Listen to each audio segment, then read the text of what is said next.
موضوع رافينيا وعثمان ديمبلي.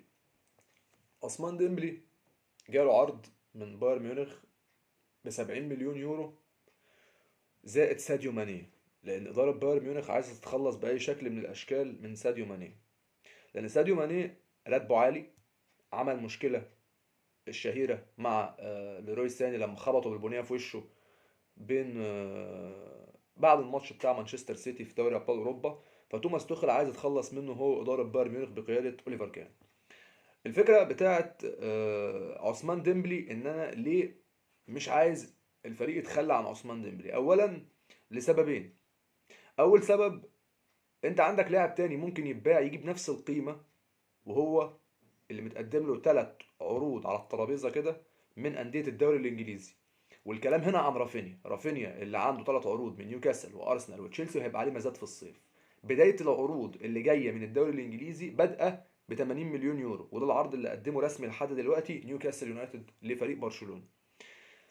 اما بالنسبه لتشيلسي فتود بويلي مع المدرب الجديد عايز يجيب جناح كويس، وهو كان مطلب بالنسبه لهم الصيف اللي فات لما كان بيلعب في ليدز يونايتد، ولكن اللاعب فضل برغبته ووكيل اعماله اللي هو اندرسون ديكو ان هو ينقله لبرشلونه. تمام، فانتقل اللاعب من ليدز لبرشلونه ب 65 مليون. الصفقه كانت اتكلفت كده السنه اللي فاتت.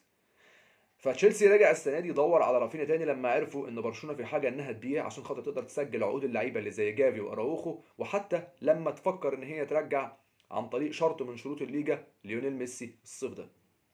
اذا رافينيا مطلوب بقوه في انديه الدوري الانجليزي. حتى ارسنال اللي بينافس السنه دي على الدوري الانجليزي وما كانش عنده كم كبير من البدايل يقدر يخليه على مستوى الدكه ان هو يجاري نسق المباريات والضغوطات وتتابع المباريات وتواليها في جميع البطولات، ما قدرش ان هو يكمل ونفسه يبقى طويل بالمجاراه مع مانشستر سيتي اللي عنده دكه قويه من اقوى الدكك اللي موجوده في اوروبا لانديه الصف الاول. فحاليا احنا عندنا الفكره، نيوكاسل هو الفريق اللي عنده عرض على الترابيزه، فهيكون في مزاد بين ال3 انديه الناديين اللندنيين ارسنال وتشيلسي، الى جانب نيوكاسل الفريق اللي بيجدد عهده ل فريق انه يكون واحد من النخبه، اللي هو حاليا المركز الثالث في الدوري الانجليزي، بيصارع على مركز من المراكز الاربعه المؤهله لدوري ابطال اوروبا الموسم القادم مع المدرب ايدي هاو. فكده احنا دلوقتي بنتكلم عن رافينيا. فلوس بيع رافينيا هتحل كتير، هتحل تسجيل عقود جافي واراوخو، انك ترجع ليونيل ميسي، وحتى كمان تفسح مكان في سلم الرواتب. فده الشيء اللي انا بحكي عنه وبتكلم عنه لحد دلوقتي، اللي كتير جدا من الجماهير مش فاهمينه. لما نزلت البوست والناس قعدت تتكلم عن الموضوع ده، فانا كان لازم ان انا اظهر في الفيديو اتكلم عن الموضوع ده بالشكل ده. قصه عثمان ديمبلي انا شايف انه لما غاب مفيش عندك لعيب جناح خط يقدر يعمل فوضى او لعيب فوضوي في الفريق بنفس الطريقه اللي بيعملها ديمبلي لبرشلونه. ولما غاب اثر هو وديونج وعثمان ديمبلي وحتى بعض الاوقات اندرياس كريستنسن.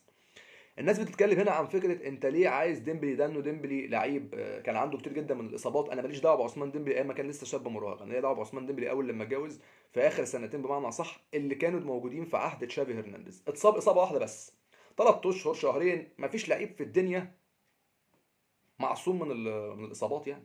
الاصابات دي بتحصل لاي لعيب في الكوكب. فكك من ميسي وفكك من كريستيانو عشان خاطر اللعيبه دي كان عندهم استمراريه غير عاديه، فعشان كده ما بيتصابش. واحد بيقول دلوقتي حاليا فينيسيوس هو واحد من اللي موجودين حاليا على الكوكب بالنسبه للعيبه الشبان اللي ما بيتصابوش، فئه نادره جدا. لكن تعال بص لحاجات تانية. واحد يجي يقول لي طب هو بيتصاب، خلصنا من سكه اصاباته وفهمتهم القصه دي، دخلوني في حته ان هو مش هداف ومش حاسم في الماتشات المهمه. عثمان ديمبلي هو افضل لعيب عندك، بيعمل فوضى زي ما قلت للفريق وما عندكش لعيب زيه. فدي البدايه، دي البدايه، وده الفتيل اللي احنا بنتكلم فيه اللي هينطلق من خلاله الكلام. اما بالنسبه لان هو مش لعيب حاسم على المرمى، انت ما عندكش لعيب اصلا جناح في العالم حاسم على المرمى بنسبه 100% زي المهاجمين. ما تقنعش نفسك بحاجه زي كده. قصه انك كنت متعود تشوف ميسي وكريستيانو ان هم حاسمين على المرمى، لا مش موجوده. مش موجوده بفئه كبيره جدا. يعني موجوده مثلا في لاعب زي مبابي، بدأ شويه يظهر ده فينيسيوس جونيور، ولكن مش كل اللعيبه بتكون حاسمه بالشكل الدقيق جدا على المرمى. هما مش مهاجمين في الاخر.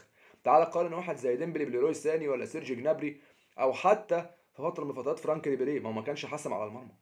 هي مهمته كلها ان هو يعمل خلخله في دفاعات الخصوم على الاطراف، ودي الفكره اللي بيطمح ليها توماس توخيل. عشان كده طلبوا اول طلب من اداره بايرن ميونخ السنه الجايه ان هو يكون موجود. فلما تيجي تحط لي عرض ب 70 مليون زائد ساديو ماني، انا موافق جدا طبعا. ساديو ماني هيحل كتير جدا من المشاكل في الجناح لبرشلونه، وممكن يكون مهاجم بديل لروبرت ليفاندوفسكي بالمداوره معاه كمهاجم وهمي.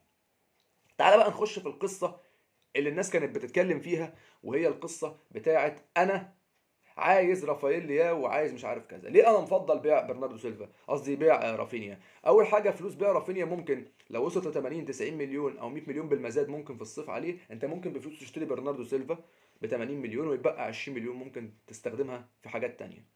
غير كده انت ممكن في الوقت ده بال 100 مليون اللي ممكن تطلع من بيع رافينيا انت ممكن تستثمرهم في انتداب جواو كانسيلو او خوان فويس، وممكن الفلوس اللي تتبقى تجيب جناح خطير بالمعنى الحرفي هو النيجيري صامويل شيكوزوي من فريق فياريال. هي دي الصفقات اللي انت ممكن تلعب عليها. لكن بتقولي رافينيا ان انا استعمله كجناح خط، هو مش هينفع. طب هتستعمله كلاعب نص ملعب بلاي ميكر، هو كويس ممكن ينفع في الحته دي، ولكن انت مش هيبقى عندك مكان ليه. انت هيبقى عندك جافي وبيدري وميسي وجوندوجان، دول اللعيبه اللي هتيجي الصيف الجاي. ولو حتى فشلنا في انتداب لاعب زي ميسي عشان مشكله عقده، ممكن ساعتها تجيب برناردو سيلفا بفلوس رافينيا. فانت مخرج رافينيا هو المخرج الصح، لان انا بشوف رافينيا لعيب مش مهم في الماتشات الحساسه. وانا شايف ان الارقام دي ممكن تكون ارقام خادعه.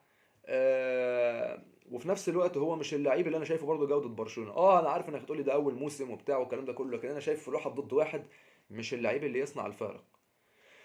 هتيجي بقى تخش لي في احلام رافائيل لياو، احنا نجيب جناح سفاح زي رافائيل لياو. انا اتمنى ان رافائيل لياو يجي برشلونه. يعني رافائيل لياو لو جه برشلونه هو اكتر جناح اصلا انا اطمح لانتدابه في فريق برشلونه السنه اللي جايه او في السنين القادمه. بمعنى اصح لعيب صغير 23 سنه هيديك استمراريه 10 15 سنه 12 سنه، لعيب جودته عاليه، لعيب قناص بيعرف يسجل اهداف، لعيب سريع مهاري مراوغ، جناح بمعنى اصح هو ده اللي يكون شبه ديمبلي لكن على الطرف الشمال.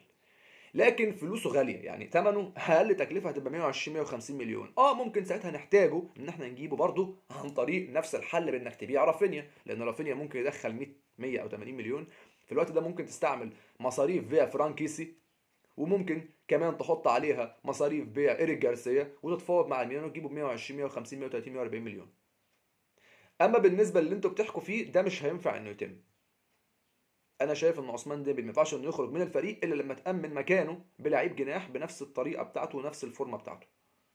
اصابات بقى ما اصاباتش، مش حاسم على المرمى، ده كله بيتحل، وده كله بيحصل فيه تطور في السنين مع كل لاعب. خروج رافينيا هو الحل في رايي. خروج رافينيا هيفسح الطريق اما لانتداب جواو كانسيلو او خوان فويس، او حتى تنتدب معاهم لعيب مهاجم او لعيب نص ملعب زي برناردو سيلفا. انا بقول او مش هيجيب ده كله طبعا. في كل المراكز ممكن تدعم بخروج رافينيا. خروج عثمان ديمبلي انا ممكن اسمح بيه في حاله واحده بس، انك لما تستخدم خروج عثمان ديمبلي تخرج معاه رافينيا برضه. ليه بقى؟ ما انا هخرج عثمان ديمبلي واخرج رافينيا واجيب بدلهم اتنين جناحات، والاجنحه اللي ممكن تحل محلهم في الوقت ده لبرشلونه هو صامويل شيكوزوي بفلوس من فياريال ورافائيل لياو بفلوس من الميلان. انا برضو عندي حل تاني ممكن اقوله لكم.